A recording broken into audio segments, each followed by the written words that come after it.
All right, y'all, it's your boy Gutt here, Gutt Talk. We got a special guest in the building. Yes, sir. Look, I know I'm supposed to introduce myself. Who am I right now? Who do you have here? We got a lot of different aliases, so I don't know who are you today. Today, you got your boy, man. I don't believe in labels or names right now. Right, That's where I'm at with life. So if just I don't gotta say my name, bro, I might not say it. Bro. We'll just say we'll do Dez Stewart, bro. We can do Dez Stewart. my friend Dez Stewart. There we go. A man of multiple things, multiple jobs. He wouldn't even consider it a job, though. That's the big part. He doesn't believe in jobs. That's one thing about Dez. He don't believe in jobs. He believes in opportunities and making the most out of every opportunity. Please. Y'all gonna learn that there's a lot of things I don't believe in. There's also a lot of things I do believe in, though. So that's the one thing about Dez is I've been friends with him a long time, probably going almost 10 years, which is crazy to say. And he's full of surprises. You'll never really know his next move. You'll never know where he's going to be. You'll never know where he end up going to be. Hey, preach. And but this whole interview, I don't even want to call it interview, this story is going to be different than most because we're going to talk about what he's done in the past, what he's doing present, what we think he's going to do in the future. I don't believe in the past, bro.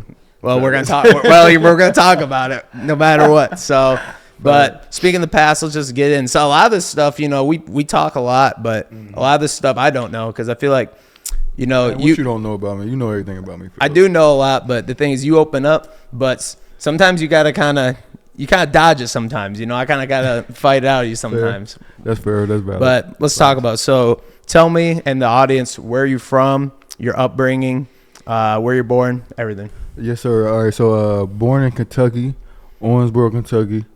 Lived there to about like 5. My mother went to school at Kentucky State University, which is in Frankfort, Kentucky. Lived there on campus with her for a few years. Moved to Cincinnati, Ohio at 9.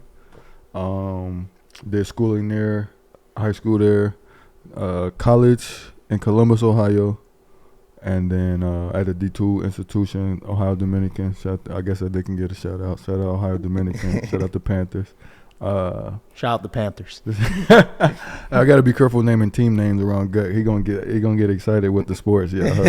But yeah. So after college, that's when the who knows where he's gonna be started. I started going everywhere. But after that. we're gonna start back to the beginning. So what would you consider the area you grew up in? How would you describe it? Obviously I've been to Cincinnati, but being somewhere once doesn't tell the story of what it is. Okay.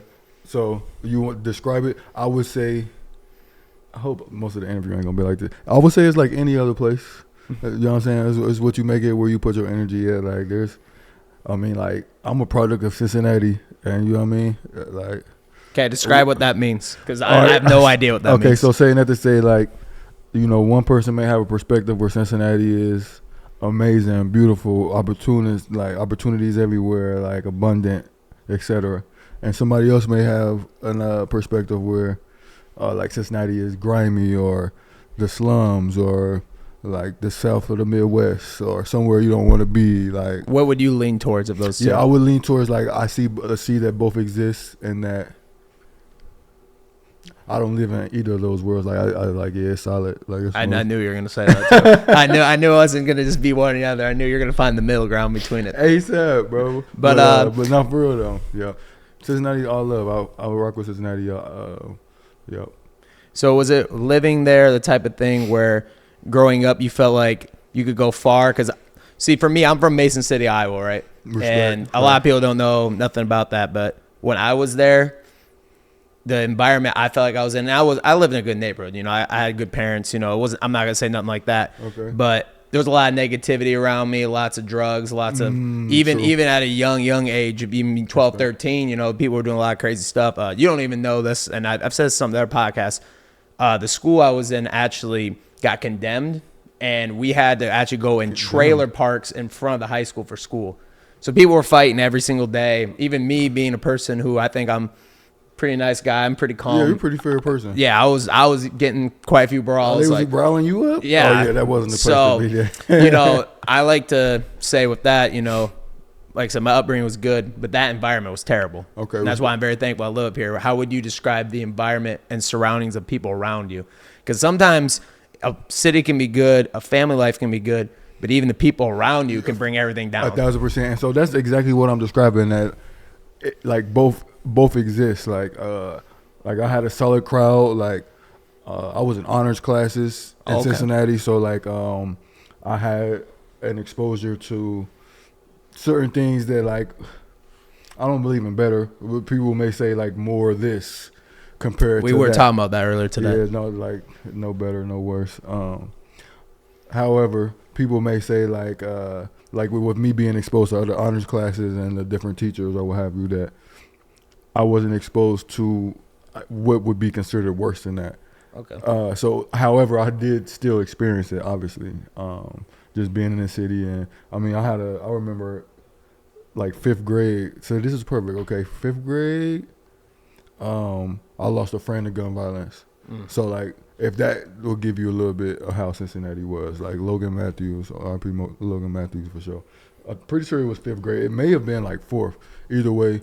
And was this like a real close friend, or was this? This was my boy. I'm not gonna lie. Me, Logan Matthews, bro, and De'Aris Hope, bro. We would be on the phone like this was my boy. We was locked in for sure. We was locked in. De'Aris was probably more closer with him, but like we was, he was still that was my dog for sure. Yeah, that's tough, especially when you were probably at what age, like 10, 9? 11, probably up 11 years old, like losing a friend. So it definitely like Cincinnati has that. However, like I said, all places do. Like all places, it's just like you said. The people, the family can be good. The environment, like a foundation, can be good. However, like the crowd you're around may not be the best. So, was I in a solid crowd? Probably. Was I aware of the not so solid crowd? Yeah. Was I tapped in with them a little bit? Yeah. I always tell some of my friends around here because a lot of people in Green Bay be like, oh, there ain't shit to do. There ain't nothing to do. Boring more. Which, where I'm from, this is like LA. This is like, I mean, there is so much. I'm not gonna lie, it's lit in Green Bay, Wisconsin, bro. That's a big statement coming from you, because for all the places I've been, I literally just got here from LA. Speaking of LA, I just flew in from LA. Like that's where I was just at the last year and some change. So, I mean, plus all the other cities I've been. No, yes, Green Bay gets it in. Don't be fooled, and they have a good time. And I'll leave it at that. Like I don't like it's solid. But yeah, no, I always tell people a lot. If I stayed where I was, I mean, I was on a program for kids that every day after class, I had to get a note written on by a teacher, and that determined if I had to stay after school or not. Oh, yeah. And I had 8 classes. So, I mean, the way I was guaranteed at least 15, 30 minutes every day after school. It didn't matter what. Just by the numbers, yeah. Somebody was going to it was to the point where it was happening so much that one of the teachers I had to do detention with a lot was a football coach. And he was just like, oh, you just like see me. Like, he's just having fun. One of those, doing it for the fun. Like. Yeah, and it was getting to a point where it was so often, I was just like, all right, I already know they're going to say I'm doing something, so I might as well do it this way.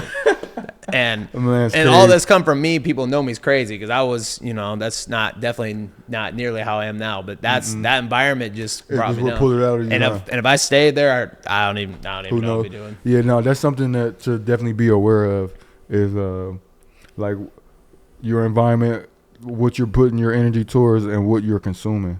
So what you're giving energy to and what you're bringing back in is definitely important because it will affect who you are and what comes to you. So, but we're gonna move forward a tad bit. So when you were in elementary, middle school, etc., were you kind of like a popular kid? Were you kind of standoffish? Were you like the class clown?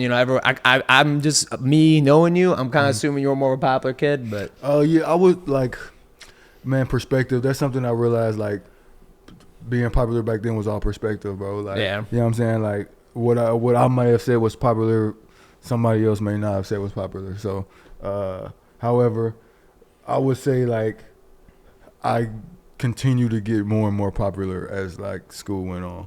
So like let's say 5th, 6th grade, like I was always there.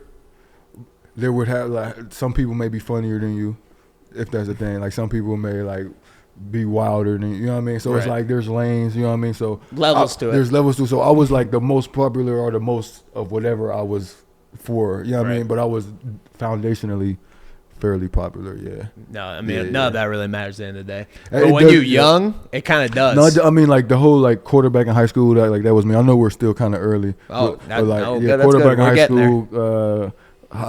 Cheerleader girlfriend, like that whole story. Oh, like, yeah, you were popular for sure. I was man. definitely. You should have said I was popular. Well, that was high school. So you asking about middle school? No. So middle school, I'll be fair. Like middle school, I was still figuring it out. I was like definitely foundationally popular though. All right, well, let's move on to high school then, since we already kind of talked about it. So high school starts when I went. So I lived in Iowa, and in 2013, my freshman year of high school, I moved to Green Bay.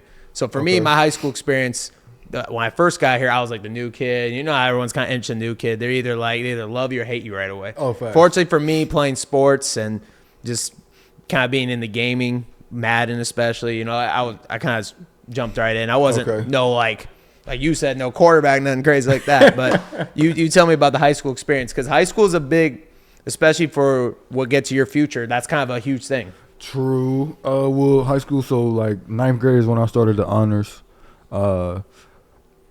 I'm mentioning that because I did 8th grade and 9th grade honors, and I did not want to at all because it like separated me from my core friends. Like explain that more, because I'd never heard of anything. Okay, like this. So like at the school I went to, we had an honors system, I guess.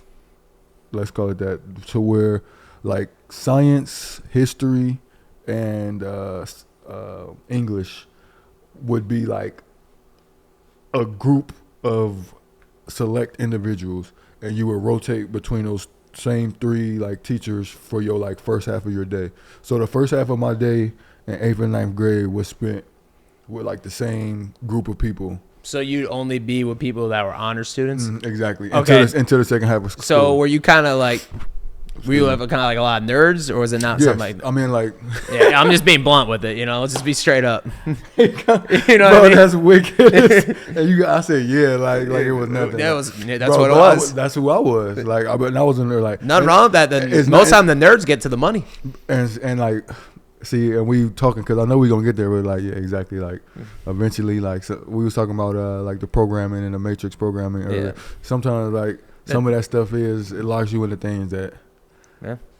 You know, doesn't last forever. There's a lot of people also, I know this is a little off the topic, but the people who are like, oh, I could have been I was a high school running back. They'll peak in high school. They're sitting there at their local tavern. Nah, he's about to get the local tavern. Yo, Philip, chill, bro. Bro, those people drive me nuts. I'm gonna throw shade at one of my own family members. One of my own cousins, he'll be there. He'll get like 10 beers deep. Yeah. Oh, I could have been an NFL running back. I could have been a NASCAR. I could have Bro, he might have been able to. You don't know, bro. I know, but it's like he'd never say this to you. It's like 10 deep. Then he'll be like talking about it. I'm like, bro, you played in like the 8-man football league in like a little town. I'm like, all right, come on, bro. Maybe when I get older, I'll be like, yeah, I could have been the starting guard. You know, I could have been. Man, look at you. You never know. Maybe you've already done it. You don't remember. Yeah, maybe I do it every day. Maybe Alex remembers you talking crazy like that. Like he does that now. But keep going. My fault. I kind of. No, you smooth. I appreciate you acknowledging those people, because those people do exist, and. It's always at the local dive bar too. I gotta make that clear. And like you said, 10 deep. 10 deep. It's like I got to get a certain number deep before they activate. And he'll always be like leaned over, like this close to your face. Like it's like, that's all right, bro. I don't need all this. Like, then you have to agree with them. You have to. Like, oh, for real, that's crazy, bro, man. Yeah. Like, how do you get out of that conversation? Like, you're locked in, and once those conversations get going, you're locked in for. This is why I stay out the bars, man, because it's like the popping bars, man. It'd be too many people. Yeah. I don't even feel like I'm like I'm not like a celebrity, and even I feel like a celebrity at these bars. Philip, stop it. You're a celebrity in Green Bay, Wisconsin, and the surrounding tri-state. I'm pretty sure, yeah. But Gutt, that's pretty well known. But I don't know, man. That's the small bars. You get the old folks that doing too much, and the big bars. It's like, oh my god. That's why I don't like going out, man. Especially being here, you got to think. I mean, like we're in Green Bay, Wisconsin. Like what sports team is here? Yeah. You feel me? They're like second nature sports in football. They're locked in for life. They're ready to go. That's one thing though. If it wasn't for football, we'll get to that later. If it wasn't football, we wouldn't even be here together right now. You gotta remember that. That's the big part. that's the biggest part about all this. Hey man, respect to you for dropping that, because that's definitely facts. And we'll get to that though. But let's get back where we were. Okay, so my first half of I would be with what you call them, the nerds. Yeah, the nerds. My first half of it so like you know what I mean? I was a nerd. I felt like a nerd. Like, and that's funny to say. I was that like the only thing about my quarterback, like, cheerleader girlfriend aura thing is the fact that I was technically a nerd. Like I wasn't a full jock. Yeah, like, I was technically. That's a nerd. one thing about if you the high school quarterback, you're up. Like, you're the man. As long as you cooking. Oh, I was going crazy. Yeah, if you're not cooking, then it's like, all right. I was going crazy, bro. I got the ball every snap. That was fun. Well, that's the thing you got to think about when you're a quarterback. Most important position. That's why in the league they get paid the most. True, man. I should maybe. Nah, we ain't gonna play the what if game. All right, so I was technically I was a nerd in like 9th grade, and 8th grade, and still figuring myself out. Obviously 9th grade is when varsity starts, so like I'm like restarting as far as football or all sports go because I was a 3-sport athlete or 3-sport student athlete. With that said though, transition into like I ended up playing varsity as a freshman. So which is, for anyone who don't know, not very common. It's so uncommon. It's so uncommon that my school specifically, like my coach, I should say, my coach at the time had a rule that freshmen wouldn't play. Like that's how back in the day, like how corny it would be like, oh, y'all need a freshman to play? Like, oh, y'all must suck. Like that was really the mindset behind it. It wasn't even like, oh, he's not ready. It's just like, ain't no freshman about to play on my team. Like, he's just a freshman. You got to like, think about it. If you're a freshman, you're 14, 15 years old. No, if you're seniors respect. playing against them, you're 18, 17. That's a big gap. No, which is fair. Which is like at the same time, though, the dude wasn't the best coach. We had went like 0-36. Oh, my. He said, I like how you try to say he wasn't the best coach. We went 0-36. Like you try to just throw that like slightly in there. I tried to. That's a god awful. I'm not gonna say his name. Like maybe no, you don't gotta say his name. But that's a horrible coach. 0-36. I could coach. I think I can get at least one out there. Get one fact. I could scheme up something for one. Hey, you silly, bro. So there was a stint we went 0-36. He got fired in the middle. Not even the middle of the season. I want to say like it was one game left of the season and he still got fired. That's kind of bogus. So at least let him fight to finish it off. No, but the good thing about it is he gets fired. Then y'all won the next game? But the freshman rule changes. Oh, okay. The coach that comes in like, oh no, freshman gonna play, and Dez, you about to start. So as soon as that coach that didn't let freshmen play was gone, that's when I started playing. Oh, okay. So I would have played a lot more as a freshman had he not been the coach for as long as he was. Maybe it wasn't the last game I started. It was the last half of the season. He didn't get fired the last game. It was the last game that was my first start. That's what it was. Oh, okay. So I played a few freshman games, but the last game I started at safety, coming down at free safety as a freshman. So talk about 14. I'm coming down smacking 18, 17-year-olds. It was big hits and everything. Man, my brain, bro. I need conservatorship. All the hits I didn't have. So let's level up a little more in the high school, then we'll get out of it. So you played quarterback in high school. So as a freshman, I played running back at first, and I went to I was definitely on the DB side though, definitely safety and receiver. Started off at running back until they figured out who I was and what I could do, and then I went to receiver. I feel like that's how a lot of people start who are real good athletes as running back because they're just like, all right, we just got to find a way to get the man the ball. And that's how, like, they seen me run, and I remember the running back coach was like, oh, you're going to be with us because you know what you're doing with the ball. So, so that's how I started, and then it went from there. Any returns in high school? Senior, junior. Did I do it as a junior? I know that's it's different because I know that's a big part of your journey. We'll get to that. The returns. There's a huge part of your journey. Yeah. See, okay. Philip, I do my Philip homework. knows. He knows what he's talking about because it actually was like that was. The returns were probably some of my most prolific plays and like showed my ability the most. But let's wrap up now the senior year. So because obviously We'll just get to So I'll even say more quarterback. I did a little bit 8th grade year, and what it was is on my little league team, I was the quarterback from 10, 11, and 12. And so my stepfather let my coaches know, I think 8th grade year, and so that's when like my schools became aware of my like quarterback ability. So I didn't need to play my freshman year or sophomore year because we had like a 6'3", bro. Shout out Ben Heiser. We had like a 6'3", 6'4" stud type of thing. So we were good. Did you end up doing anything in football, or was it just Ben Heiser? He went to. I know one of his receivers went somewhere. I think he went somewhere too. Start with an F, or maybe that was Dan. I think he did something. He tried at least. He at least like he got a little chance. He got a chance for sure. Not a little chance. He got a chance to do something past high school. Yeah.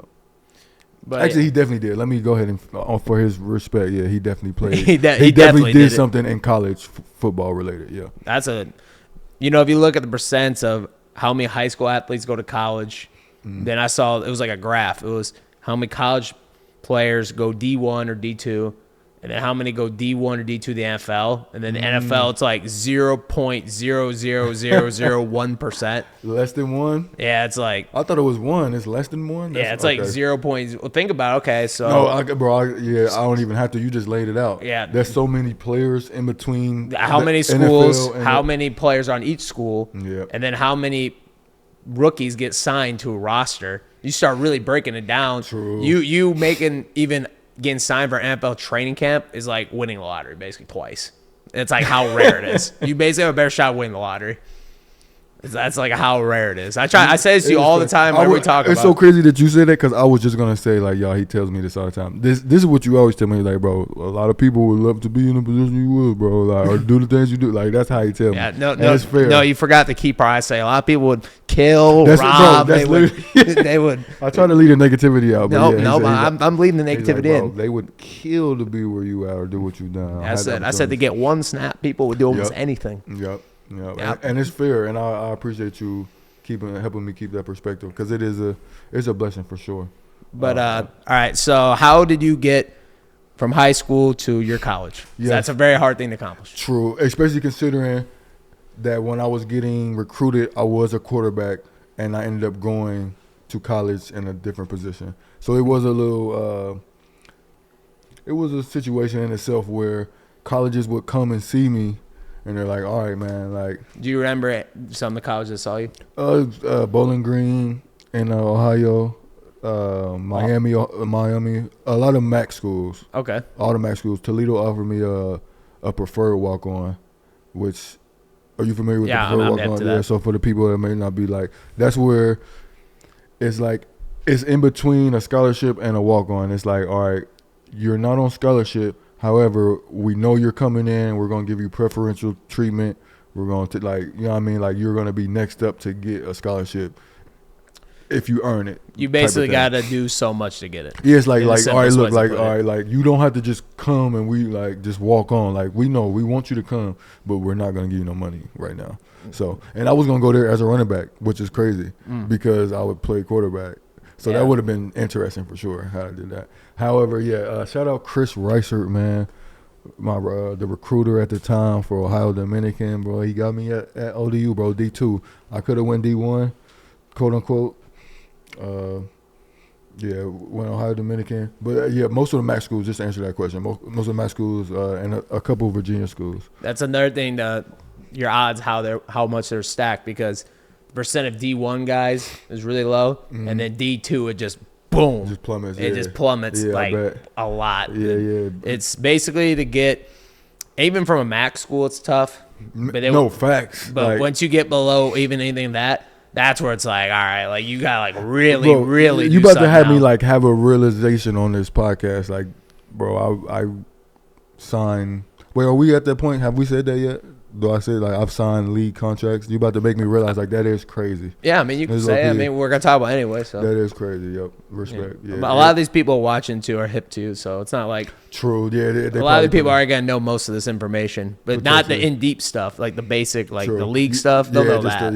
The stuff on Google, Wikipedia. So you go to college. Obviously, you're there. Yeah, it's okay. So when you were a freshman, tell me how that all shaked out, because that's another milestone, is even getting playing time, even getting on the field. Respect. So as a freshman, I redshirted my freshman year in college for sure, which means I did not play, pretty much practice. That was solid, man, learning, going to school, having a lot more free time. What you want to know? Football-related stuff, anything? No, I want to know everything. I guess, how was the school itself and the environment? Were you It was okay. This is what I remember saying. As soon as you asked that, this came in my head. So I'm sorry to cut you off. It was literally my high school 2.0. Okay, tell me a little bit more. So like respectable size. Like it's a Catholic school, D2, private institution. So it's a fair campus. However, it's not like, I mean, we were in Columbus, Ohio. It's not Ohio State. You know, it's not a big old campus and all that. It's a reasonable campus. Maybe like let's say the nightlife active at all? Or we were Columbus, Ohio. The capital of Ohio. Again, Ohio State's right down the street. Yeah, the nightlife was fun. I've only been to Columbus one time. Funny enough, I was helping move former Packer player actually there. I believe that 1,000%. I literally drove to Columbus, helped him move. His storage unit was here. Okay. Me and my friend grabbed a U-Haul, brought all of his storage stuff from Green Bay all the way to Columbus. Fire. He gave me some pape, some other stuff. You know what I'm saying? I was looking out for him, but it was a lot less than he would have paid to get a moving team, all that. Facts. And I literally went to Columbus, dropped the stuff off, drove back and left. I was about to Same day. I was gonna say like, yo, that's like I believe that as well. Even with like that's the Philip that was able to come into existence, not in that environment that you were talking about growing up. Facts. Because that's what I know you for. You know what I mean? I don't know you for being no crazy clown, even though you did call my peers nerds. You called my peers nerds, bro. But you're a fair individual. But, that's the key word of the podcast, fair. Fair, man. Very fair. That's fair, bro. That's all we can be is fair. All right, so walk me through then the college football, how you get redshirt your freshman year, then what? And then I'm already showing out in practice as a freshman. Spring ball comes, I'm showing out. Spring ball, that's where you really shake at though. Yep, 1,000%. And that's like a different experience as a freshman because you don't experience, unless you're like in Florida or a state that does spring football in high school, you don't experience that until you get to college. So that was new for me as well. That was an opportunity for me to show out though. So by my redshirt freshman year, I'm pretty sure I was getting snaps, if not special teams at least. I'm trying to think. I like randomly broke out. Like I randomly like in the middle of a young season of mine, like just started going crazy. Like they just put me in. I just like first game touchdown, like long touchdown. Then my second game ever playing, I went like 5 catches for 140. Like my second game ever. Like so, yeah. I just started going, and that was like as a redshirt freshman or a redshirt sophomore, one of the two. Actually, no, deep shots, or are we talking like underneath? We're talking post and goes. Yeah, facts. Like the 140, it was against Notre Dame. What was that, bro? No, that was redshirt freshman year, bro. Just goes and posts. That's all. You're the deep shot guy, huh? Deep threat. Oh, that's how I made it to the NFL probably. And it's funny because they like the NFL thought I was gonna be slow. 4-4-1 game, 4-4 gang over here. I'm getting ahead of myself, but there were scouts at my pro day. Oh, we didn't know you were gonna be this fast, man. Based off your film, you didn't look that speedy. Even though I'm running past everybody. That's the tough thing about when you watch someone. I've watched games where I'm like, damn, he don't even look like he's moving that fast. Look like he's jogging. Literally, and they just be taking off, and that's what I hate to say. I don't want to like sound crazy. Like it's all technique. So I'm pushing technique. I'm smooth.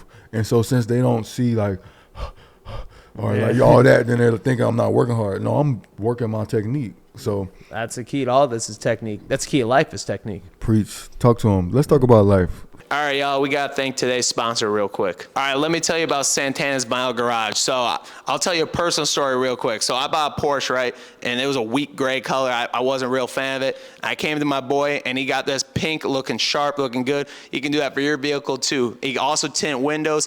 And when I mean any color, he got a whole book. He'll show you every color. He can do anything for you.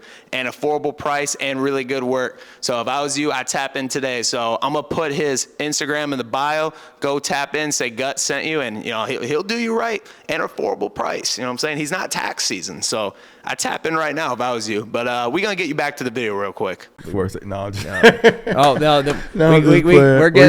so the people right now, this part of the podcast, these are for the people who love ball. No, so I don't want to get past the ball. I know you. You want to get past it. It's funny because I know you. That's a pun right there. Can we acknowledge that pun? Pass the ball. There was one before that though that we missed that I'm too many hits to the head. I already forgot it. But there was one. I don't like talking about that. That just upsets me. Hey, somebody get Phillip, bro. Hey, where Taylor at, bro? Somebody got to get you, bro. I don't He don't talk about the past, I y'all. don't like concussions, man. Oh, man. I'm not even the one experiencing them. I don't like them. Those are tough, man. Realizing how real those are, respect to everyone that's experienced that in any form, sports related, like work related, playing related, like those things are real. Yeah. Bro, I watched the concussion movie and still didn't really take it serious. Like right before the league, it's so like divine in a sense. Yeah, don't watch that now. You're gonna be. Bro, gonna it's upsetting, bro. It is. And I know you feel that with like, yeah, because of like, I'm personally affected, but like, no, concussions are real for sure.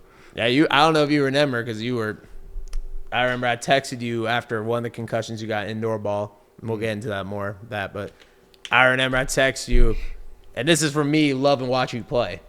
And I was like, yeah, bro, this is it. Like I can't watch you take a hit like that. Bro, this is getting out of hand. Just go ahead. Like, hey, I know I told you I want you to play forever, but just go ahead and give it up, bro. Yeah, that's one of those things where I was like sending the text, I'm like, I don't really want to. But I love seeing them play. What'd you say? You would love to see me in a Blizzard jersey one more time. I would love to see you any uniform. Any uniform. One more time. You know, I would really love to see you in the Packer uniform. Really, that would be the ultimate shake back, but. I feel like there's still an opportunity there too, man. I don't the way that we left, man. There's something still there, man. I don't want to get. We might have to get Agent Gutt out. Agent Gutt. We can start networking again. Yeah, man. But all right, back to the college, man. So let's get a little closer. So I started randomly taking off, bro. Redshirt sophomore year is when it's official. Like, okay, I'm starting. I changed my number. Like, I'm starting. Like, I'm on preseason lists somehow. Like, yeah.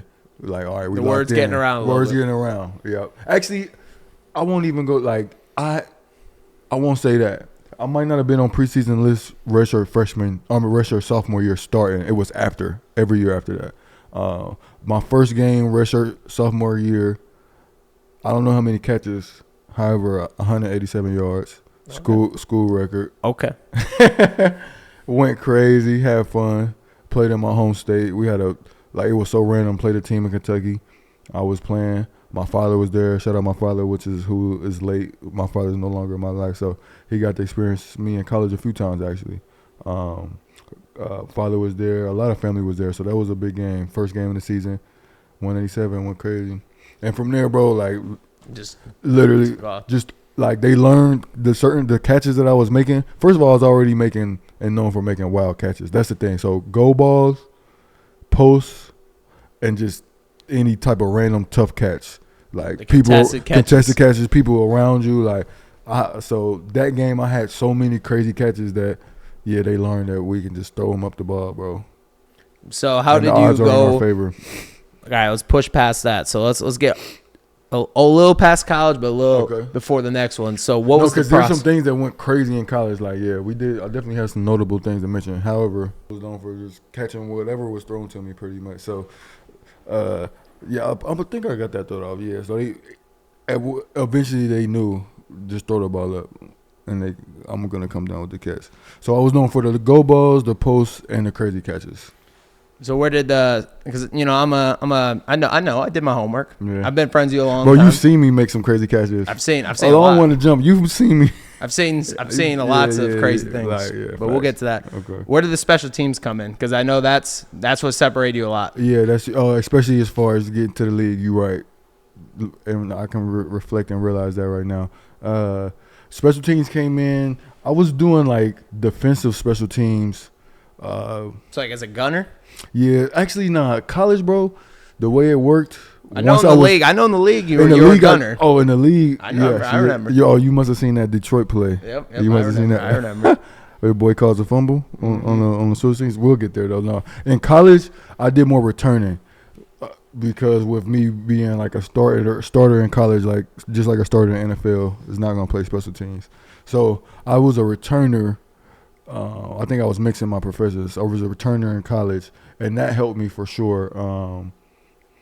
Kick return, my last 2 years, and then punt return. By the way, punt return is probably the worst job in the world. Why you say that? Because the thing about punt returning is, right, Your ball is skyrocketing in the air. It is a setup. Yeah. It's a setup. You got to look up. You got to catch the ball. If the guy gets too close, you got to fair catch it. If you fair catch it when they too far away, they're you fair catch for no reason. Yeah. If you don't fair catch it, you get hit and fumble. You should have fair catched it. If you catch it too close to the end zone, you just mess our field position. If you let the ball go and it rolls back, bro, it's a lot. It's a lot to think of. Yeah, facts. It's a complex. It's a lot to think of. You have to stare up at the ball halftime during sun in your eyes. You got to catch the ball. And while you catch it, you have to determine how close the guy is. Yeah, it's a lot going on. And a guy can be 2 yards away screaming in your ear while you're trying to catch it.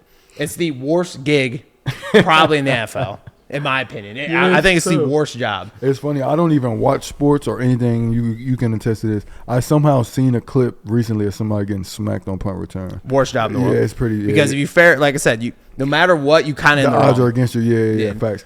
Like if you make the right play though. Yeah, you're him. For sure. You're him. Then you look like a god on the field. But yeah, no, there's that's the thing about punt returning. Whenever someone, he dropped this, you go to casinos, watch games. People will be always on. I always say every time I defend them damn near every time. Like that's the worst job in the world. It's tough, man. You named it all. You gotta watch for the defense, watch for the ball, watch for where you at on the field, watch for yourself. Then you get like bad weather involved too. Yeah, if you get rain ball or snow, bro, you got 11 people running down at you. Yeah, and when you just back there by yourself. See me if I was, and another thing too is I didn't even factor this in. If a ball bounces, like bouncing from you, sometimes those. Do I like pick it up? Do I let it go? Man, it's like split decision making for sure. It's and the thing about it too is they can throw the whole game off. Because if you muff a punt inside your own 10, they recover it. You basically just game 7. Yeah, facts. That's on your mind.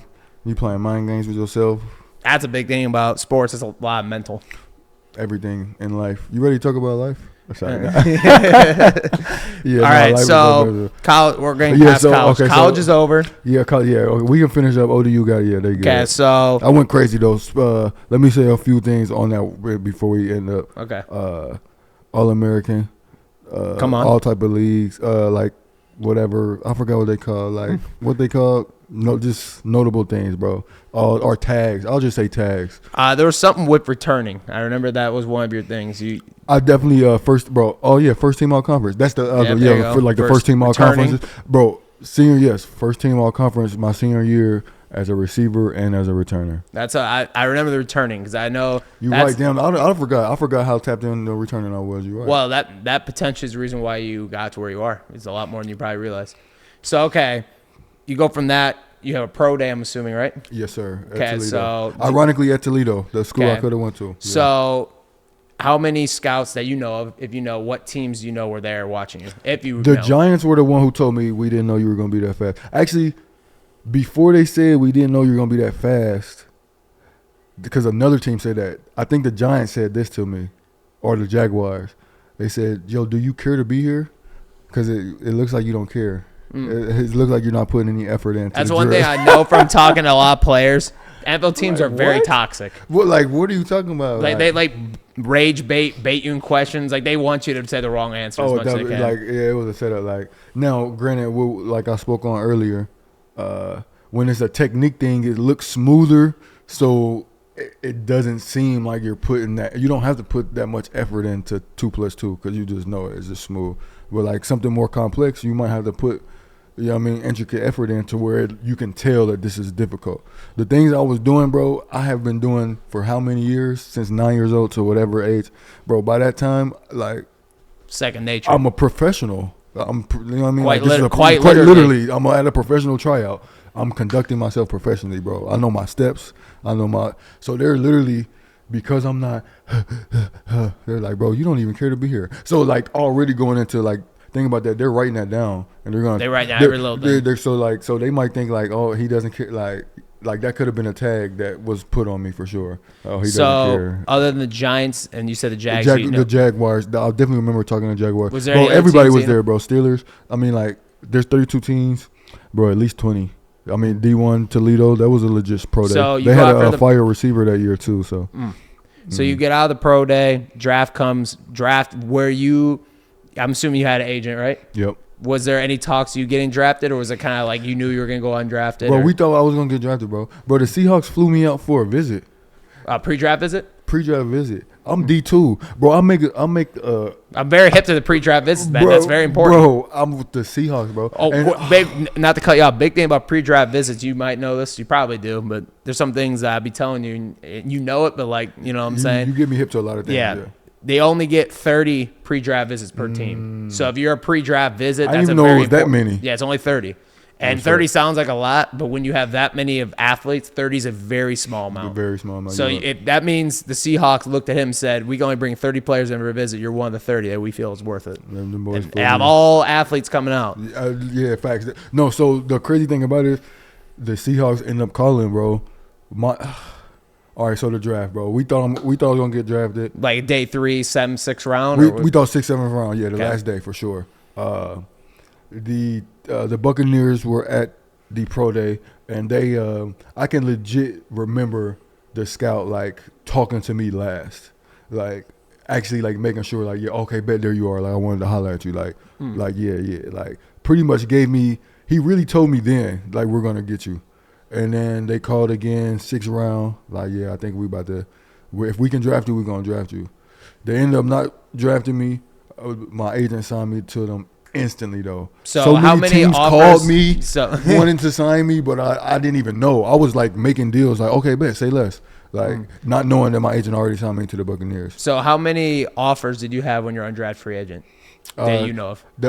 Okay, so I got signed to the Buccaneers instantly, but Miami called me, the Seahawks called me, and the Buccaneers Seahawks and the Dolphins. So 2 Florida teams and the Seahawks.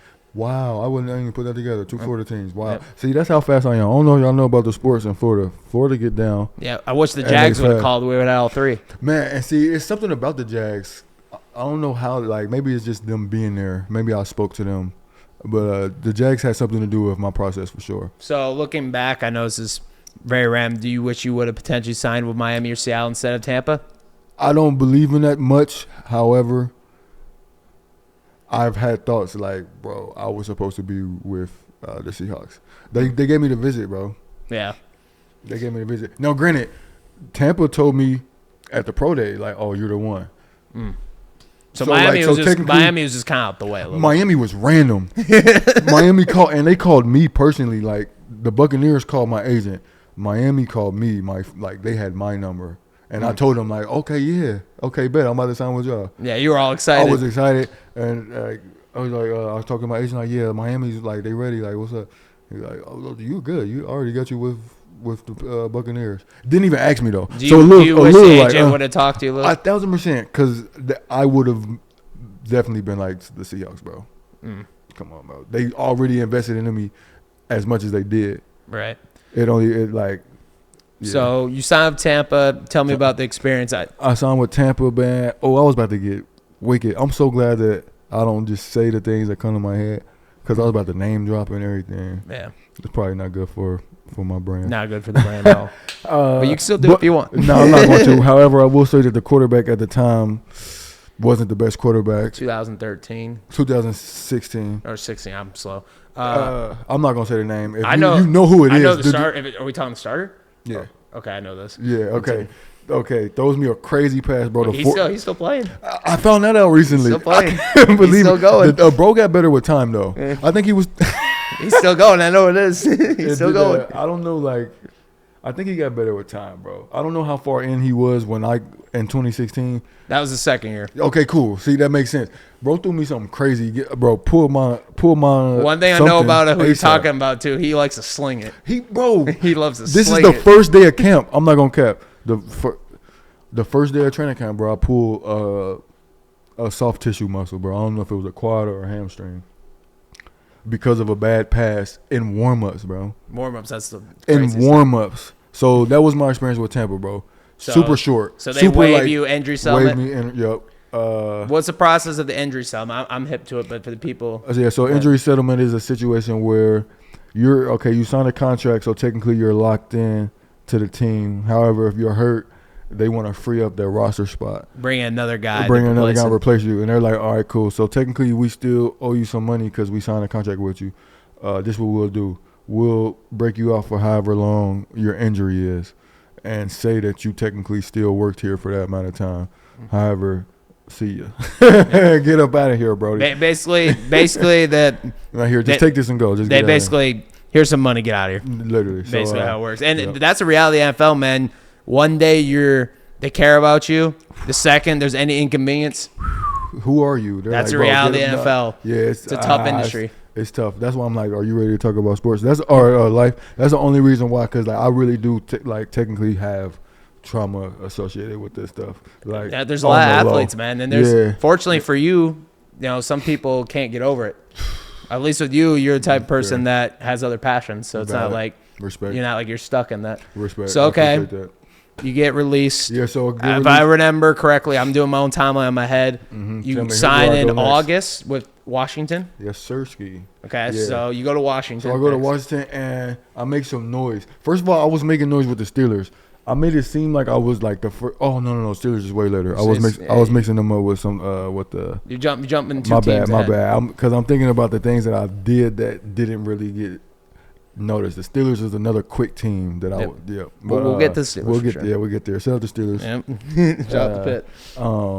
So the Redskins, man, this is during training camp. So this is the summer. This is 90 men in there. This is preseason games.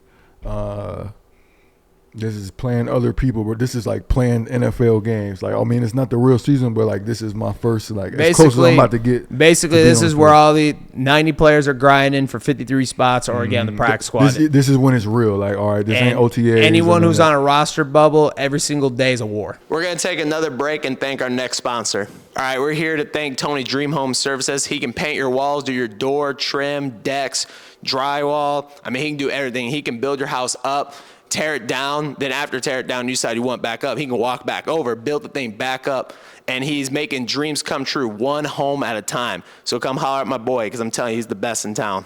If y'all want to get in touch with my boy, go to the link in the bio, click it, DM, say Gutt sent you. But we're going to go back to the video now. Quite literally what it is. 1,000%. Like, you're battling for a job. Literally. Just so y'all know, the sports is fun and all that. Bro, these are people's jobs that, like you said, get uprooted at the drop of a hat. And the thing is, there's a lot of money involved in this too. It's not like you're playing for pennies. I mean, this is a lot of money. Man, so like as far as from their end too, like they're investing a lot of money. Like, we want the money, of course, but they're also paying a lot of money too. So you got to respect it both ways. So yeah, I played some games. I played against Atlanta, man. My son got to see me like before the game, during the game, on the field as an NFL dude, and I had him young. He seen me play in college, and he got to see me play when I was with the Redskins. I had a catch against, who did we play? Maybe the Giants? No, you played the Jets in one game. The Jets. It was the Jets. I had a catch against the Jets. I had an almost touchdown against the Jets. Yep. And then that was about it. I think I got cut. You forgot one of your craziest things with one of the practice clips. You forgot that's the best. I forgot about that. Someone said that's the best part of you being there. That probably was like, yeah, and the fact that it was documented. There's a clip of me like ascending above a defender to catch a ball like within them or over top of. Like, again, remember I told you, any type of way, bro, I'm making a catch. I don't know how I did. Caught it one hand, like with, I don't know, it was weird. The coaches thought that like the dude intercepted it. And I like you can hear the DB like coach like, yeah, good job, and then I just like calmly like show that I have the ball, and like, oh, okay. So yeah, that did happen. I had a crazy catch there that I have footage of. That was pretty valid. Yep. So after Washington, how did you feel about your chances to be on the roster of the practice squad? So that game that I'm talking about where I had the catch and I had the, let's just call it a missed opportunity for a touchdown. I knew, bro, because like 2 plays later, my dude make a crazy catch, and there's a touchdown. So I just missed a touchdown as a receiver fighting for a spot, and then bro just come. I think it was one-handed. I ain't gonna cap. Like 2 plays later, make a one-handed touchdown. Oh, that's his spot. He ended up being the one that they kept as far as like that last receiver spot. So that was literally like. You know what I mean? That's how, like, you can, when I played it back in my head, which I've done plenty of times, like, oh, that was the opportunity for me to make their team, was if I had if I would have made that catch. And saying make the catch like it was my fault, it goes both ways. The ball was a little underthrown, and I tried to like protect and catch it. I was double defended too, by the way. There's a picture. You can see 2 defenders on me. I still just try to make it. If I would have attacked the ball, which is what they teach receivers, bro, attack the ball, I definitely would have. It would have been a dunk on both of their head. It would have been like a regular like Dez catch. Like, oh, he just dunked on 2 people. Like, I didn't attack the ball though. Sometimes you want to attack the ball, sometimes you don't. That's the crazy thing about football is you can break down one little thing here or there that could change this or that. Oh, 1,000%. That was my opportunity to make their team was that play. So obviously you get released from there. Mm-hmm. You're a free agent. Yes, sir. Then where did all the tryouts come in? Because obviously that's the thing when you're an NFL free agent. Those. When you're an NFL free agent, you literally are just basically getting flown everywhere.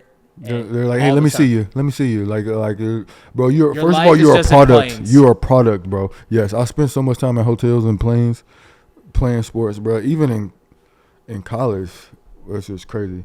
I mean, it's still a blessing though. It's good.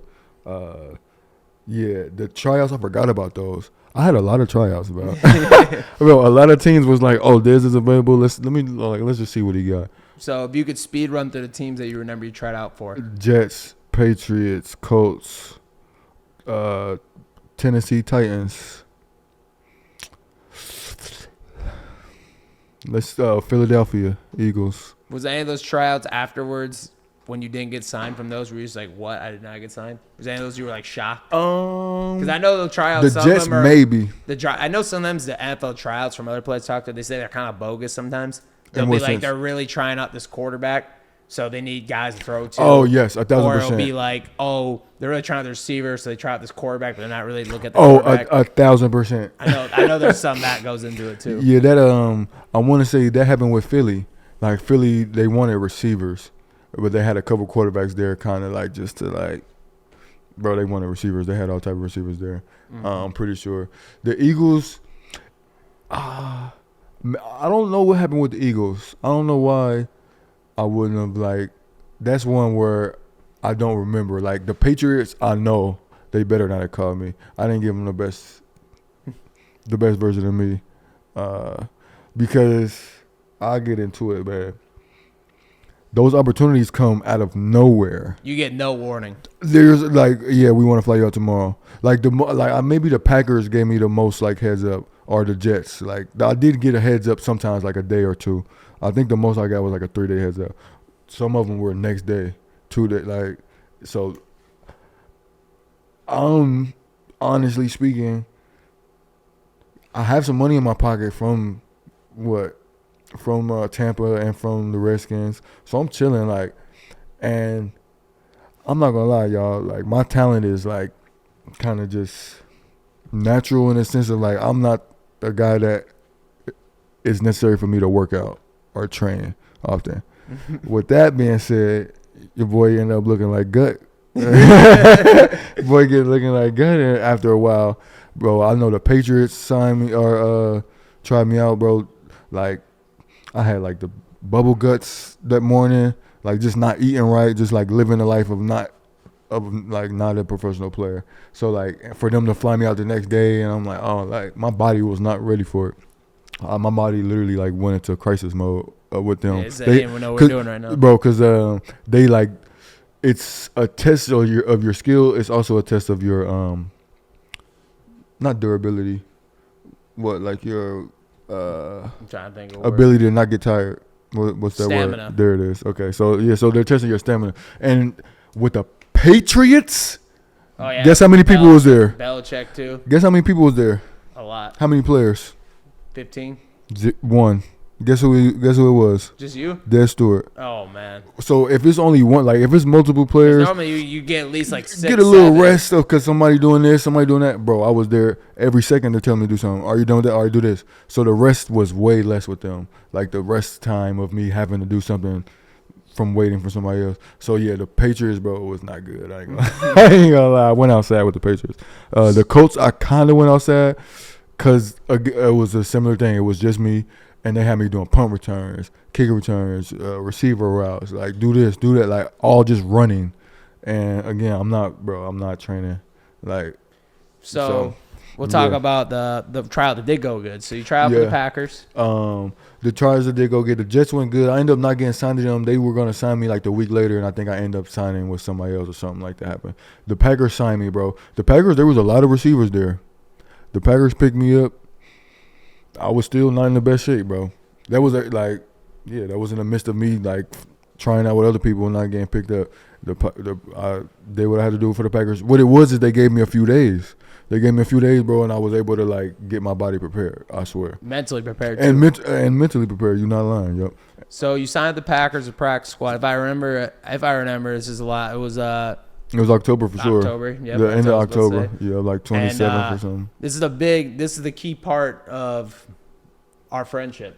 Oh man, I didn't even think about that yet. We get to tell this story. So this is a very personal story. Hey, so shut up, little Philip. I believe the real little Gutt. So this was 2016. Yeah, how old were you? I was I think I was 16, 17 years old, somewhere around there. Yes, sir. So at this time where Lambeau was, they had a parking lot. It was like a little fence area, and fans could sit by the fence area, right? So they signed Dez, and it was pretty early when you were there too. It was freaking Philip, bro. Yeah, I don't know how the heck that you even like, bro. It was like you weren't there long. It was a day or two in, and I sat up by the fence. There's a little fence area, and I had probably like 4 or 5 pictures printed up. College, I think I had a Skins pick. I'm pretty sure, and just on some fan activity, I'm just Dez, can you sign? Was that the first autograph you signed as a Packer? Or you think you are 1,000%. That was the only autograph I signed as a Packer. Besides, like, the memorabilia that they had us sign that would come through. It would be random stuff that would just come through. So, yeah, that was my first. I don't know. I don't know if you can probably – I don't know what you all remember exactly from that experience, but all I remember is I was sitting through the fence yelling the sign, came over – I mean, you even – I don't even – yes, it's hard to remember all this. No, bro. You think I don't remember the reason why I even know yeah. Mm-hmm. Exactly how you said. He's like, yo, Dez, you mind signing pictures from me? I'm like, yeah, like, bro, you want pictures? You want me to sign? Like, I'm looking around, like, all the players here. I'm on practice squad at the time. Like, that was lit, bro. It was a good feeling. It was a good situation. And it was a great opportunity for me to meet, you know what I mean? I refer to Philip as my brother now, so that's how that went. Brent, like you said, on the humble, like, yo, you mind signing some pics? He had plenty of pictures, bro. I don't know how he knew who I was or none of that, but he had a lot of pictures. And I'm like, yeah, I signed. Boom. And then that was really just the beginning of it. I think we like followed each other on I already Twitter followed or something. you on Instagram, Twitter. Okay. And then because something happened on Twitter that kind of like, did you like fly? Oh no, okay. It was after the season, right? Yeah. Real quick.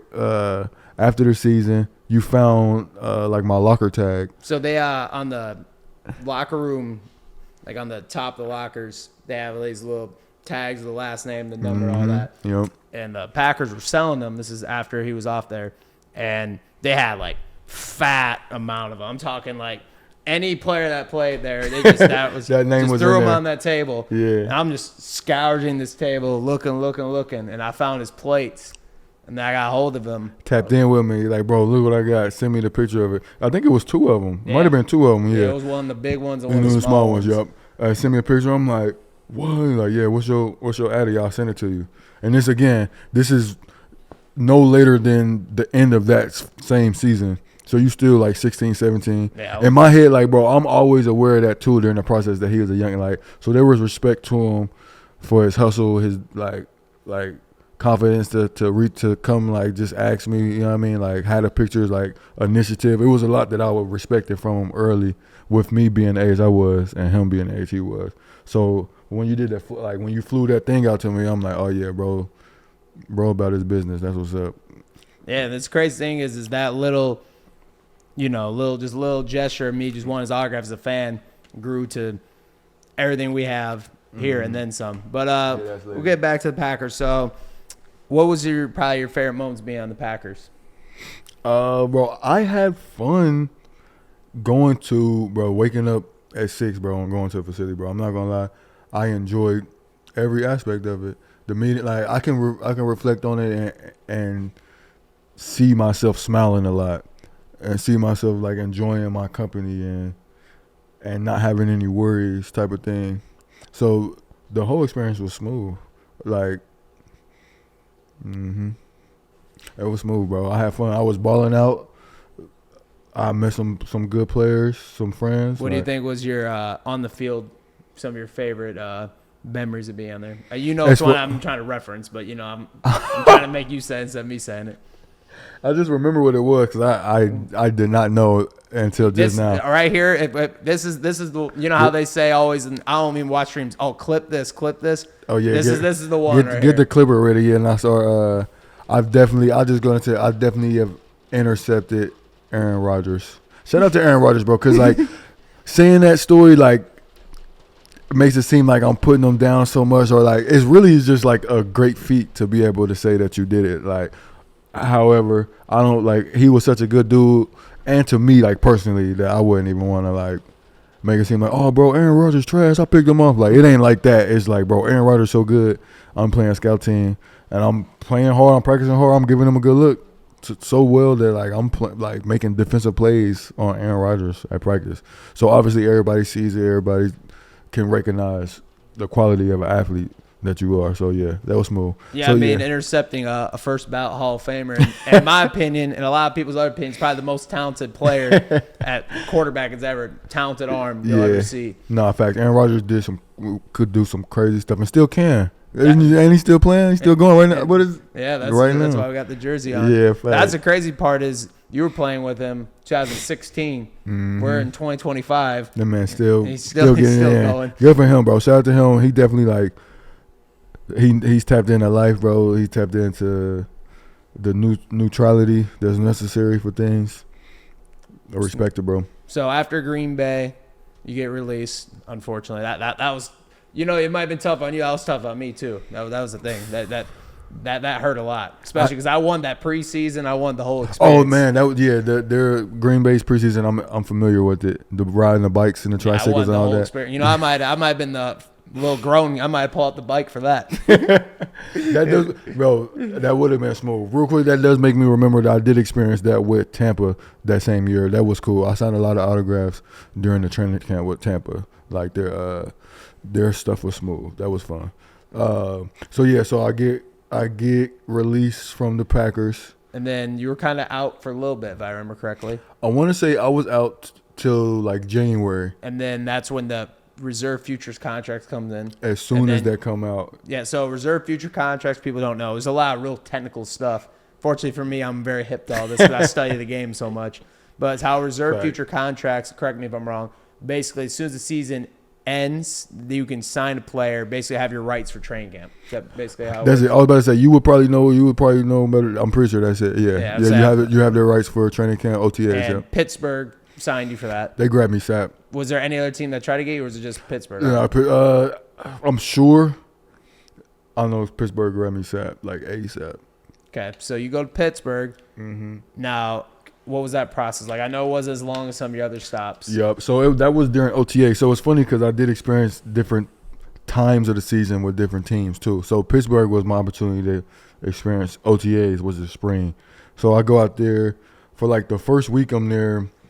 There's no equipment. Like it's super early in the season. Like we're literally just learning. We're not even really supposed to be on the field much. All right, we're going to thank today's sponsor. All right, I'm here to talk about NEW Aesthetics. First thing I want to say is they got this red contour light. I've never even seen this before. I tried it one time. It kind of scared me at first, but I had to see what's up with it. It literally bursts fat cells off your body, and it's the only one in Northeast Wisconsin. So that alone you got to check out. They do teeth whitening, Botox. They got the Hillman Salt Sauna, which I never heard of that either. I mean, I'm telling you, they got all these things. You're like, I don't even know what you're talking about. And then you go try them. You're like, oh, wait, can I come back next week and try it again? So y'all got to tap into this one ASAP because I'm telling you, it'll change how you feel, how you look, everything in between. And, they're good people over there. So go check them out ASAP. All right, if y'all want to book appointment, hit the link below. Tell them Gutt sent you, and we're going to get back to the video now. However, so no pads. Like we did still get on the field. Definitely got the hamstring injury.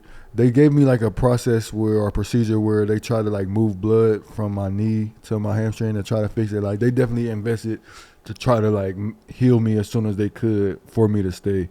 Gave me the shot. Gave it like a day or two. It definitely healed up quick, but it wasn't. So they did the business thing. It was like, all right, well, we're gonna grab a guy in here that can run. You know That's what I'm the saying? name of the They're like, NFL, man. You It's can't just run. if Well, you what ain't we you gonna ain't do with good you? ASAP. So I missed another missed opportunity because the time I did get on the field, bro, I was showing I was already showing the players that I was probably going to be like battling for a spot on the 53, like not even the practice squad.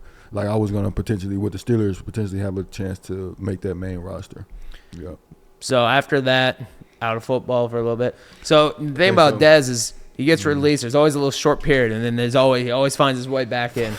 That's the thing. So it was like a loop. So get released, and if I remember, Detroit picks you up. I know Detroit is next, but if I remember, they kind of was like on a short, like you didn't get too much heads up. It wasn't August. Wasn't like basically when camp started or I want to say that sounds right. If I remember correctly, because I was paying attention to all of it, and now I remember afterwards Steelers, there was a little period. I'm like, is he not going to get picked up? I'm getting a little nervous for a second. No, you're right. Considering that camp was coming, yeah. When camp starts, you're not signed. It gets a little sketchy. Yep. If I remember, you were picked up pretty kind of like first week of training camp almost. I almost want to say it started when you got picked up by Detroit. I'm pretty sure it had. It may have already started, but like very early. So you get picked up by Detroit. Yep. Now, this is from my perspective. You can correct me if I'm wrong.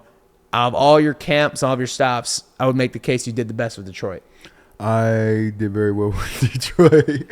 Yeah, like practice-wise and game-wise. And the weirdest part about it is you could make the case you were set up to be the worst of Detroit.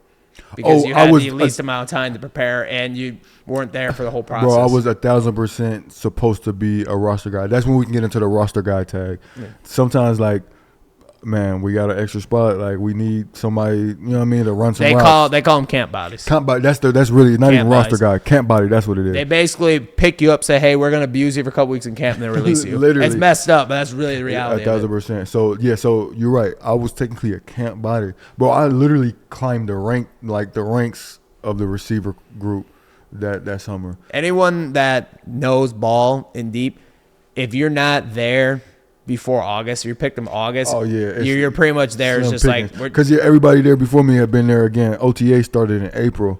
Like we're talking August. That's 3-4 months of them seeing you, getting to the know whole you. playbook down. Oh man, they know the plays. They got every advantage on you possible. Wow. See, I didn't think about that. Yup. Came in, bro, locked in. Made some plays, bro, and the game caused a fumble. Like we clip farm, dropped that clip, bro. Yep. So I'm gonna say it from my perspective. I remember. Because this is my moments where I like to, be tapped in, be tapped aware. In. Yeah. Lions, you're a gunner. Yes, sir. Punt. Yes, sir. Come up. Then you take it from here. Come up. All right, I line up. Gunner. I'm on the outside. I run around the DB. I want to say it was just one. His goal is to stop me from getting to the defender or the punt returner. Yep. 4-4-1, bro. You're not about to stop me. I'm about to just run around you, bro. I'm a receiver, like, and this is a DB, so I cook y'all all day anyway. Cook, bro. Ball, like, I'm getting close to the returner. I see the ball's not there, so I'm getting close. So I like you can see on the play. I even like back up a little bit. Then the ball just goes through like. Bro, I'm so close to bro. He's worried about me. Like we said, as a returner, you got to worry about where you at, where the ball's at, where the defender's at. There's so much going on. Bro drops the ball. I can't even say, like, I hit him and made him fumble. My presence caused the fumble. Like, it was just a lot going on. That ball just went right through him. I still hit him and tackled him, but the ball was gone. We recovered, bro. Technically, that's a forced fumble for me as far as the stats go, at least. And the clip, as far as the clip goes, yeah. That's me. So from there, you do the rest of camp with Detroit. Mm-hmm. So Detroit, I'll give you like some quick game of how the league is too, and it's all love with anything everybody I've experienced. Again, I'm an injury guy, man. I don't know what it is. I don't know. Am I gonna say this on the podcast? I don't know if it was the marijuana or not, bro. I had smoked marijuana in college. I did also have some of these injuries, but like it might have just been the impact and the aggressiveness of the professional. You also said that you felt like you didn't train as hard as you. True. Oh yeah, there was with the Steelers and the Lions. I wasn't playing. I was locked in. Oh, you were locked. Oh, I was locked in. Oh, I came into the Steelers, bro, like 6% body fat. Oh, okay. So scratch what I just said. Scratch what I just said. And the Lions was like soon after that. The thing about injuries, bro, is I've seen tons of them. It's luck almost, too. You never know. And the fact that they're all the soft tissue, though, is what makes me mad. It's never anything crazy. It's just enough for me to like, 2 weeks, 3 weeks, we got to get them out. So saying that to say, I got an injury with the Lions, bro. I actually made that play off an injury. Like, I was playing my last 2 weeks there with a soft tissue muscle injury.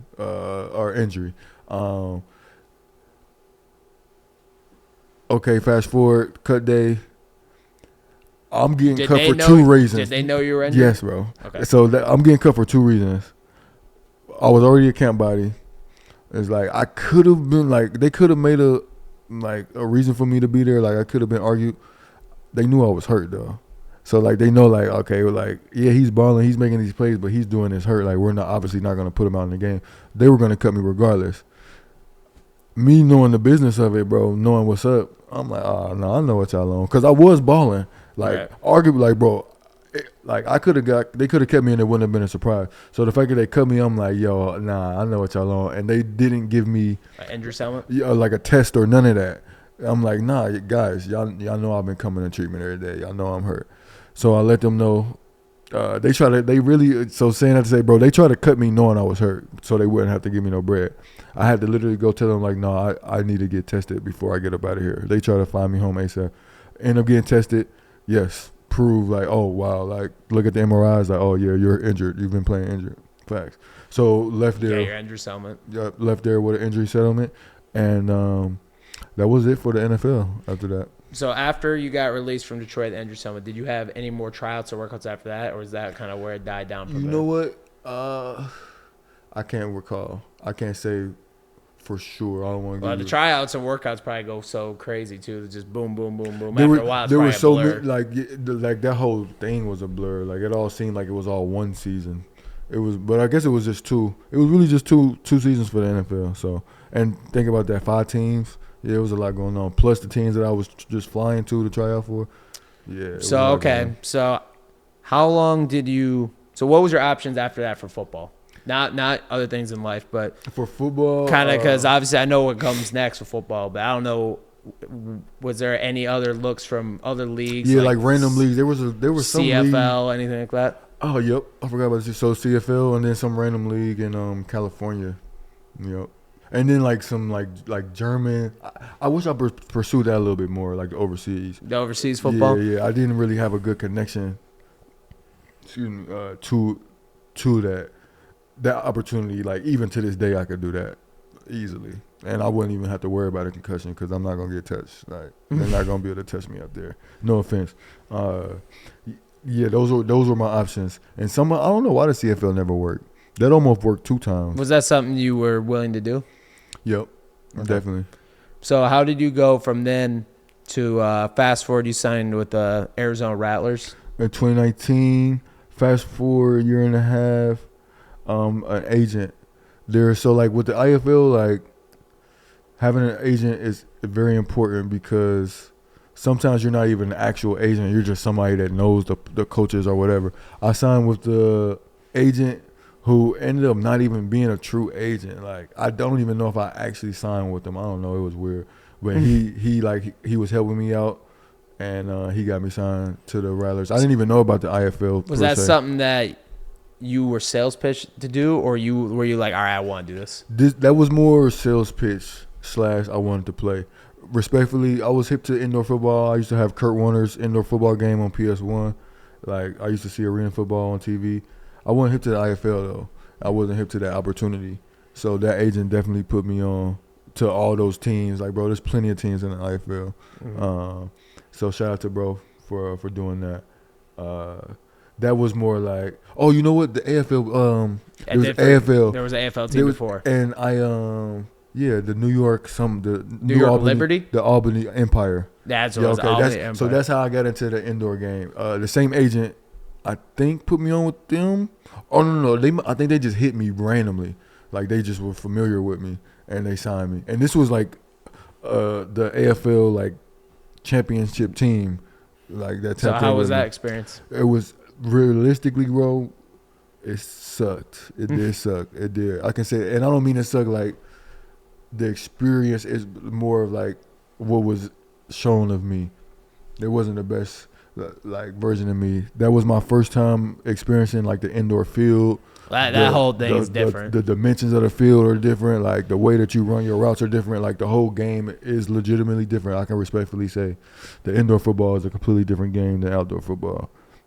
Different rules, different amount of players on the field, different amount of space.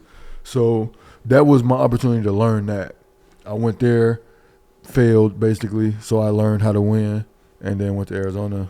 And if I remember correctly, the Rattlers started eating, like instantly started eating. The first year there, you guys went to the championship, if I remember correctly. Yep. Fact. Yeah, did you send me a video of me recovering a fumble? Recovered a fumble in the championship game. Yeah, fact.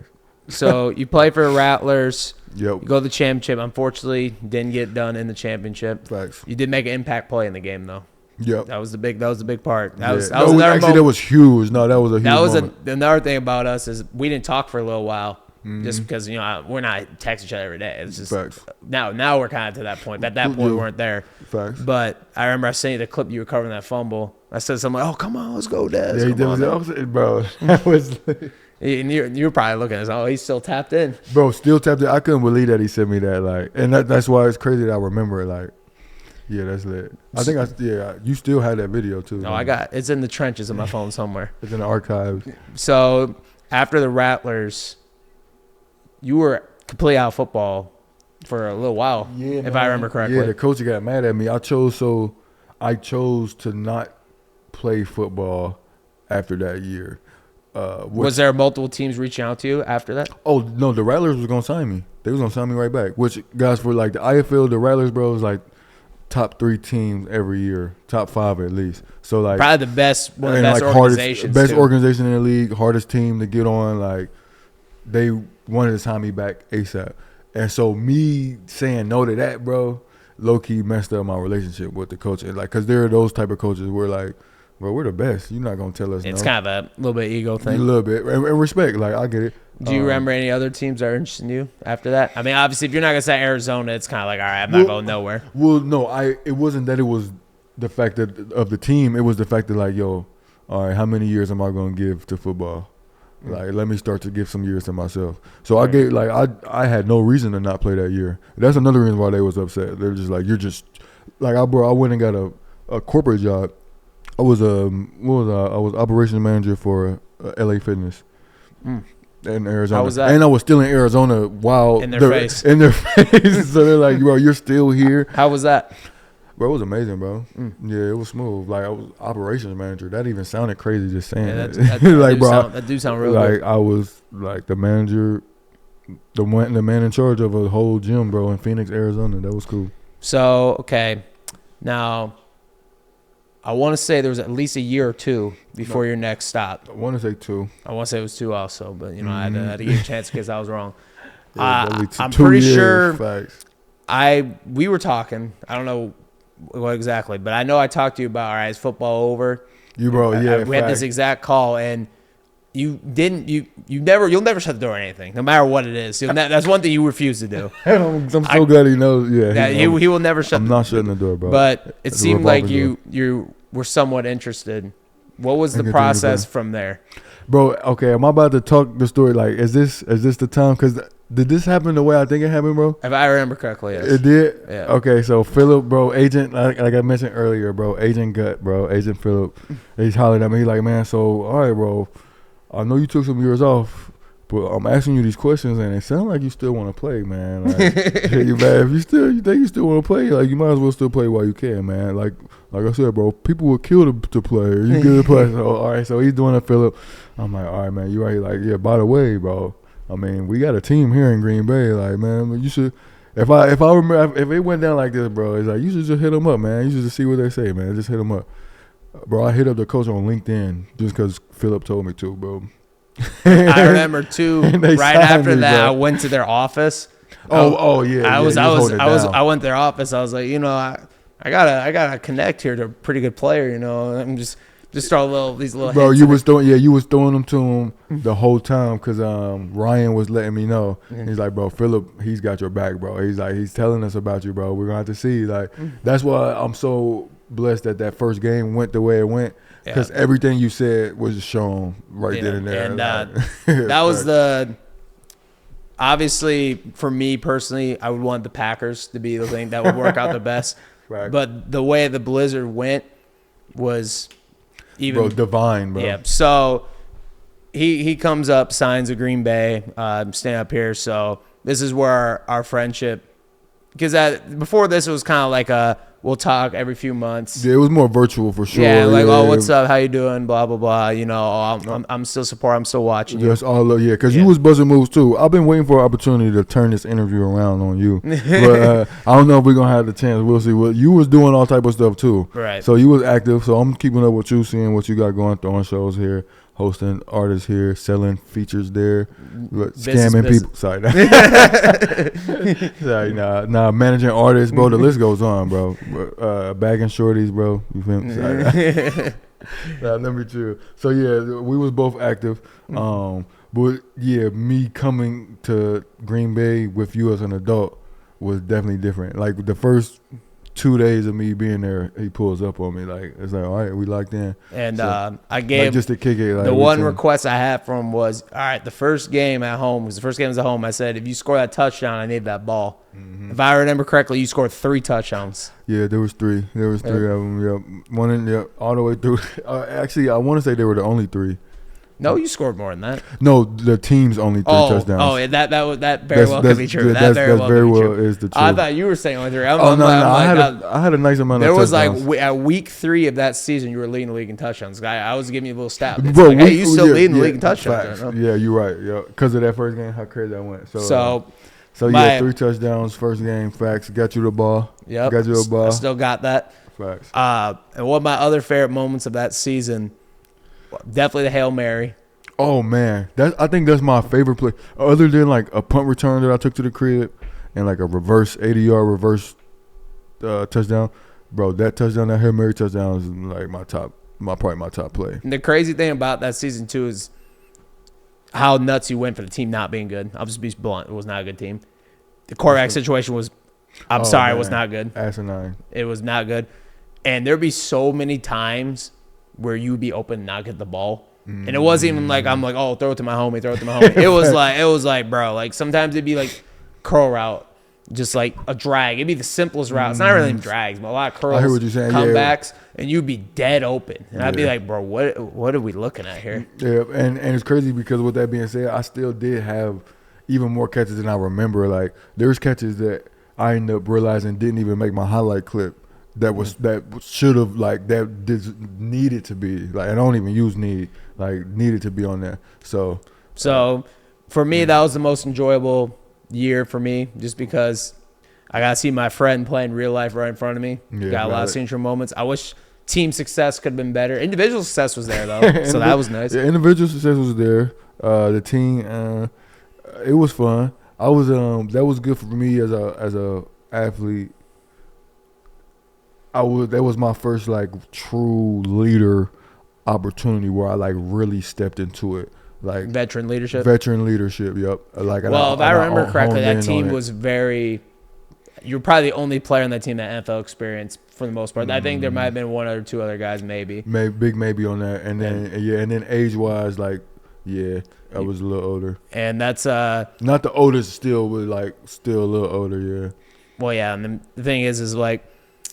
The team-wise, being that young and never made it to the level you did, that's a big. It's definitely it was required of me. And I picked up on it, Sap, and sometimes it's if I did have any regrets with sports, it's like me speaking up in the locker room more, or in times where we needed to be corralled and supported from within. I was probably too quiet in college. That's the only regret I have is one playoff game. I probably should have said something, bro, as a captain. You definitely should have if you remember that stuff. Yeah, for sure. And I was a junior. I was young. So like, That's a little more fair then. it's still, yeah, we're like, it was my chance to learn that. Like, okay, I used to think it didn't matter what somebody said, but then seeing how that played out and feeling like I could have made a difference. Now I know, like, okay, you're not supposed to think about it too much. If you feel like something needs to be said, then you just say it, you know. So you played that season out, free agent. Yeah, what season we talking about now? Where we at? We still on Blizzard. sports, bro? Yeah, we're still we're almost to the end though. Almost to the end. No, yeah. So Blizzard played out. Do you remember if you had any other offers? Okay. So yeah, I guess it is still active. So Blizzard played out. I actually ended up skipping the last game because to play in a whole nother league. Because the whole nother league, the MLFB or the whatever, the MLFB. Yeah, that wasn't it. That ended up being some finesse. If we talking sports, we talk about it's supposed to be the next NFL, the USFL type of thing, whatever. Yeah, man, we ended up getting locked out of our rooms, bro. The league got folded in the middle of like practice. We went back to our rooms, couldn't get into our rooms. I'm pretty sure you called me telling me this, and I'm just like, what? Bro, it made the news down there. It was in Alabama. It made the news. Like, it just folded. The league folded like 6 days into practice. We all had to fly ourselves out there. We all had to fly ourselves back. We only got paid $50 out the whole thing. It was a whole scam. It was all operation. bad, all a scam, all a super scam, and they got millions invested into them. Yeah, they probably still fighting that one out, huh? Oh, they're like, bro, that money is washed for sure. Or like this, like they got the money, they had access to it. Like somebody touched some of that money for sure. Something crazy. So then you go back to the indoor league. Do you remember if you had how many offers you had, or was it just the one? Or it was just one. San Diego, bro. Shout out Taylor. TG, Coach TG, he called me out of nowhere, bro. I thought about that not too long ago. Like, why did he call me? He called me out of nowhere. San Diego coach. I'm not sure how he knew about me.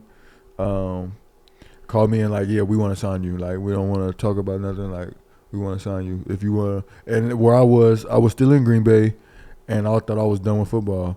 And I'm like, let me think about it, man. Let me see. Thought about it for a couple of days. I'm like, bro, Taylor, I'm coming to San Diego, bro. Yep. You end up going there playing one game, smooth game, man, veteran game. Like I had like almost either like 7 or 8 catches, bro. First game, like solid catches, and then I get smacked. And the crazy thing is, I still caught the ball on that one, but got smacked as I was getting catch. Season-ending concussion. And we skipped the 2 concussions in Green Bay, by the way. But yeah, we did. So there's 2 concussions that happened in Green Bay. I skipped those for a reason. Like, man, that already like were the reason why I'm considering not playing. Like concussions so bad. Like the second one, I don't even remember getting it. We were texting, and you don't even remember texting me. Yeah, like bro, like I remember you said you went back and read the conversation, and a couple days later, you're like, I don't even remember texting you, because I was texting you. I was worried about you. And the thing about me is I'll make the case that I was his biggest support in football. You know, there's probably other people that were up there, family members and stuff, but I was definitely up there. Phillip was definitely my biggest supporter in football, like as far as like professional football. And you know it's bad when I was to the point where I'm like, all right, bro, I think you might want to. Yeah, because Phillip would say, like, bro, I'll do anything. Like you said, I'll do anything to see you. Like, bro, get in the jersey again, bro. Like, you sure you done? Like, plus, like, you know what I mean? Him getting to watch me eat, him knowing what it does for me, like, it's a love thing. Like, he want to see his brother eat. However, yeah, also seeing your brother lay down on the floor. Yeah, that wasn't really the best. Yeah, so that was tough, man. Season ending, yeah, done. Finished there as a coach, veteran guy. And I've been done with football ever since, man. So, okay, we talked about football for over an hour. You probably had enough of it. I'm about to throw up talking about sports. I feel like I just ran. Yeah. It's probably the most you talked about football in a long time. A good thing I won't have to talk about it for a nice amount of time until I talk to you. Next time I talk to you. So, how was life after football, though? Some people, athletes, really, really, really, I can really say they struggle with it really bad. Respect, yeah. How are you doing with it? I would like to say, like, I'm experiencing what's necessary. I'm experiencing what some people would call good and what some people call bad. Like, definitely, yeah. Let's leave it at that. Let's see what you got to say about it. How do you like those? How you like that answer right there? That's a fair answer. That's a factual, like, yeah, like. That's a reality answer. It's reality, yeah, facts. So, I know you're not always the most open about everything you do in life. You know, you like to be kind of off the grid. I'm actually super open. That's the craziest thing. Okay, like, so you are very open. I'm open. It's just like, I guess that's how much, like, how open I am is to that extent. I'm so open that I know to be neutral. So what are you willing to tell the camera what you've been up to since football is over and what you're currently doing? You know, do I mention music? I think you mentioned whatever you want to mention. I feel like music, I'm going to mention music only because music has always been around even before professional football.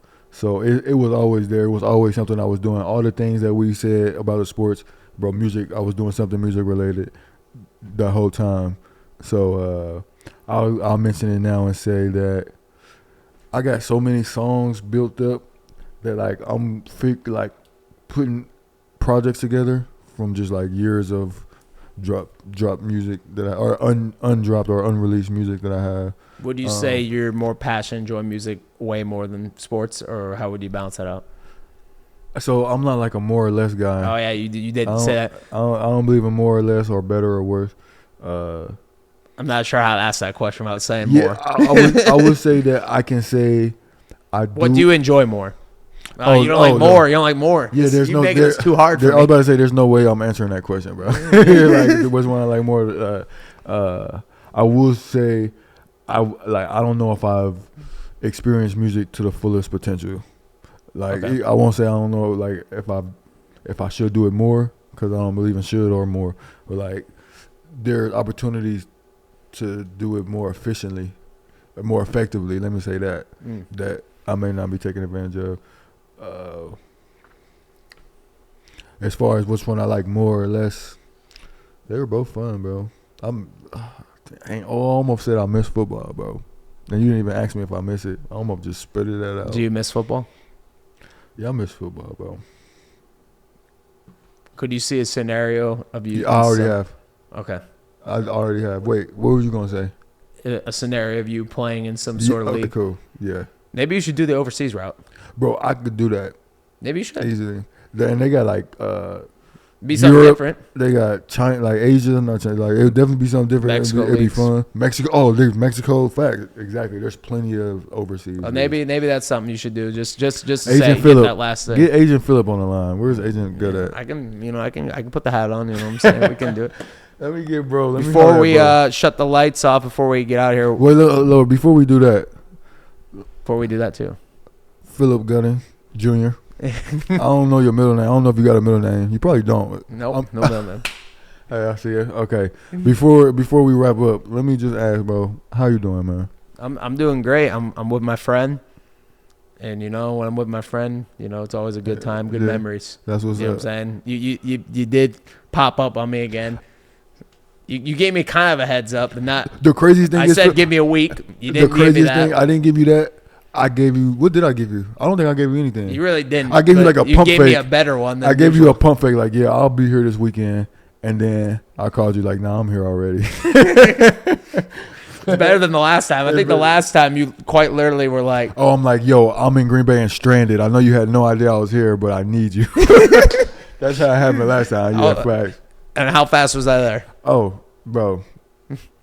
Yeah, I was safe because of Phillip. Yeah. Facts.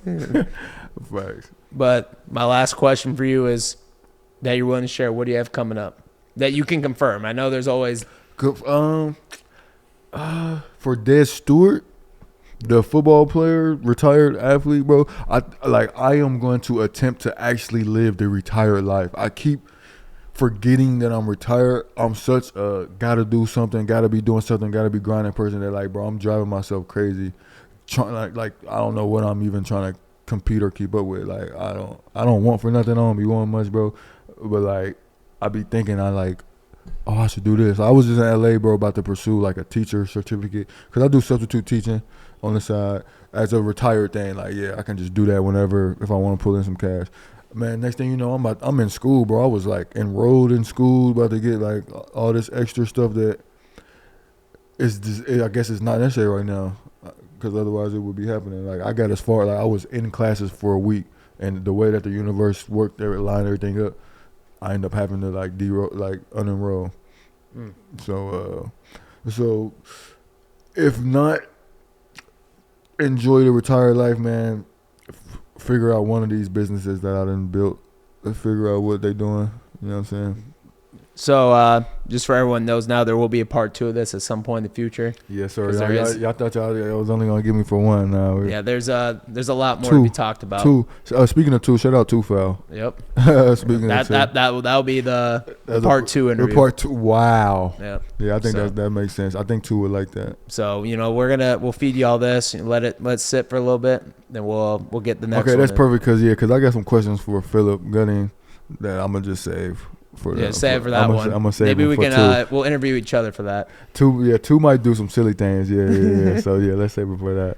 But I appreciate you, and I appreciate the opportunity, the platform. I appreciate you as a friend, as a brother, man. As you say, fan, bro. I hate when you say that. When you say like, bro, I was just trying to get on. Like, I like trust the universe so much that was like bigger than who we know. You know what I mean? Like, hey, well, that's what it was, though. It's like I already know. There's no way you knew about me that much to where it's like I don't know how. Like, bro, I don't even think he knows why he got my autograph. That's what I'm trying to explain. He was not my fan.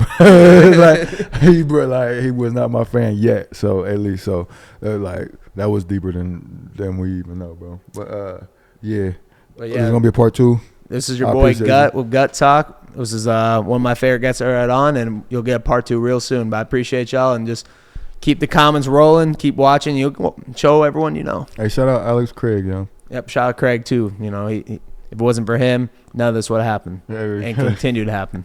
Facts. Shout out Taylor.